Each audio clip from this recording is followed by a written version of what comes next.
nag-grocery ako dyan, Superstore, $20, puno-puno na yung cart ko. Totoo yan. Nilakaganon ako. Totoo yan. Tito, anong taon mo ba yan? 1979. Sabi ko, super naman. 1979. Ipot pa lang ako ng nanay ko, 1979. Dating natin na 150 di ba? So, ano yan? 20 Ako yung 50 ko, dati, bago nagkaroon ng inflation, halos mapuno yung aking cart. Actually, sa... 80s to, no? Saan niyo pa sila sabi? Saan ba yan? Sa Pilipinas ba yan?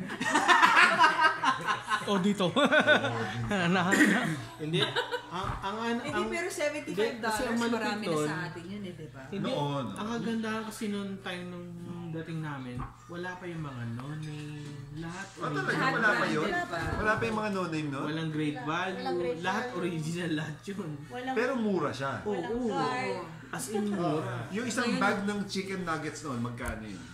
Uy, i-post mo yan. Dito ba yung sinasabi mo?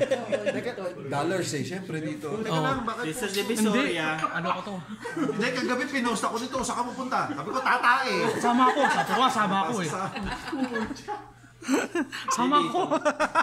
Naka-vlog ka pa. Ikaw taga-huga. hindi kasi yung dating nila, ano na yun eh,